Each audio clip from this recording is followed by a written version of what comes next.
வறுமையினால் தான் கொத்தடிமை உருவாகிறது என்பதை உணர்ந்து கொண்ட அண்ணா அவர்கள்தான் படியரிசி திட்டத்தினை கொண்டு வந்தார். அந்த படியரிசி திட்டத்தினுடைய பரிணாம வளர்ச்சி தான் இப்போது நடந்து கொண்டு இருக்கிறது.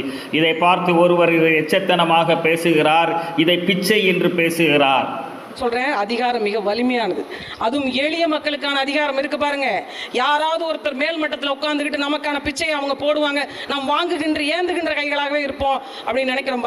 அறிந்ததுண்டா, தெரிந்ததுண்டா?